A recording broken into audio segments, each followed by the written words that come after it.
दोस्तों राधे राधे। यूनिक ज्ञान मंत्रास में आपका फिर से स्वागत करता हूँ।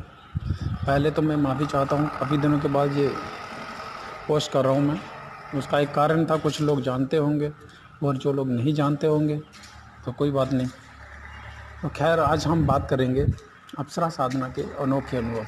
मतलब जो ऐसे अनुभव जो कुछ ही लोगों को होते हैं। जैसे आप ऐसी स्थिति में होते हो जहाँ आप निराश होते हो, परेशान होते हो, जहाँ आपको कोई मदद चाहिए होती है, उस दौरान मतलब आफ्टर साधना उसके बाद में जो अनुभव होते हैं उसके बारे में आपको मैं बताऊंगा। जैसे मान लो आप परेशान होके बैठे हो, तो आप बैठे हो ऐसा आपको लगे कि मेरे आसपास कोई है।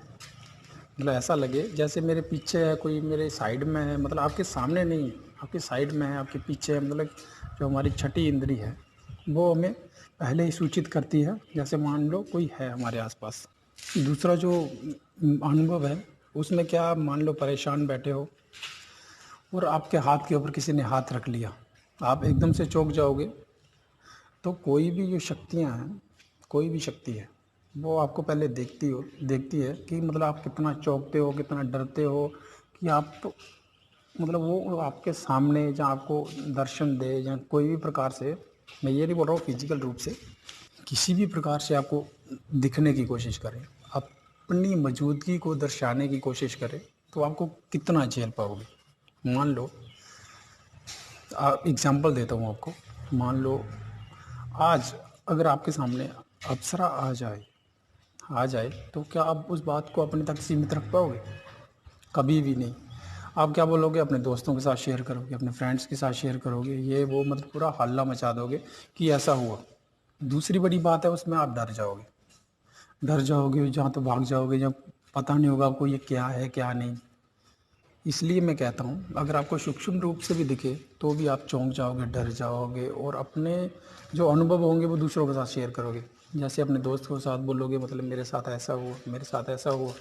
तो क्या होता है, इसका एक विपरीत प्रभाव पड़ता है उन पे भी, उन शक्तियों पे भी, कि ये आदमी जो है वो अपने तक सीमित नहीं रख सकता।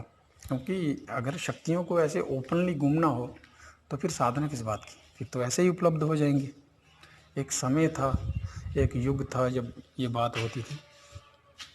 लेकिन आज के समय में भी ऐसा संभव है, ऐसे नहीं साक्षात बिल्कुल सामने से मुख खड़ी हो जाए, लेकिन कुछ बातें संभव हैं अभी भी।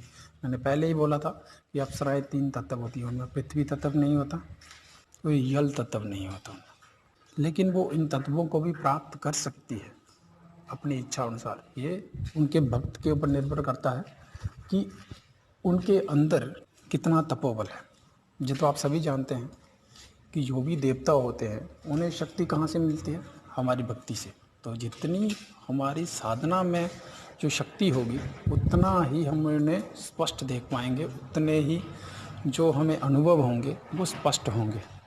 सबसे जो रेयर जो अनुभव हैं वो मैं आपको बताता हूँ, जो मैंने मतलब कहता कि सभी के साथ होते हैं, लेकिन कुछ लोगों के साथ हुए, इवन मी।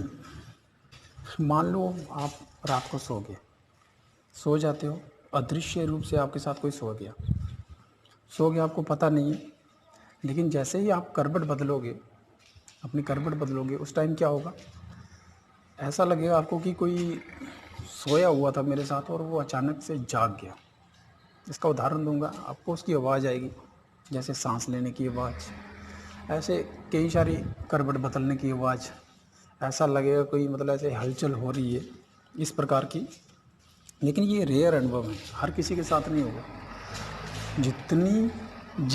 जितना जिसका तपोबल होगा उसी के अनुसार उसको जो है वो अनुभव होंगे। शक्तियाँ जब भी आपको अनुभव कराएंगी, उससे पहले आपकी परीक्षा ली जाएगी कि आप उसको कितना अपने तक सीमित रख पाते हो। अगर आप सीमित रख पाने में सक्षम नहीं हैं तो आप शक्ति के अधिकारी भी नहीं हैं। जब तक आप किसी चीज़ के अधिकारी नहीं हो जाते तब तक वो चीज़ आपको मिल नहीं सकती। ये बात तो पूर्णतः सत्य है। ये खुशबू आना, हवाएं चलना, ऐसा लगता है कि कोई आसपास है, ये तो हर किसी को होता है। लेकिन कुछ एक अनोखे अनुभव होते हैं, जैसे टच फील होना, ऐसा लगे कि कोई है साथ में, ऐसा लगे कि किसी ने आपको गाली दी, किसी ने आपको बुरा भला कहा, उसके साथ तुरंत बुरा हो जाना, तो ये क्या है, रेयर होते हैं बिल्कुल। जो इसके अधिकारी होते हैं उन्हीं को ये मतलब उनके साथ मौजूदगी जो है उनकी वो प्राप्त होती है।